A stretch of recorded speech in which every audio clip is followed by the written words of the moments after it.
கேட்டால், உங்கள் மீது மனம் இறங்குகிற கர்த்தராக தான் அவர் இருக்கிறார்.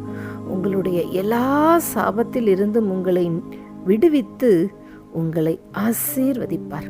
உங்களை மகிழ்ச்சியாக வாழ செய்வார். உங்கள் வாழ்க்கையில் சந்தோஷத்தை காண செய்வார். உங்களுடைய தரித்திரங்களை எல்லாம் மாற்றி ஆசீர்வாதமாய் மாற்றுவார். உங்கள் வாழ்க்கையில் உள்ள ஆரோக்கியமின்மை என்கிற வேதனைகளை நீக்கி உங்களை ஆரோக்கியம் உள்ளவர்களாக மாற்றுவார்.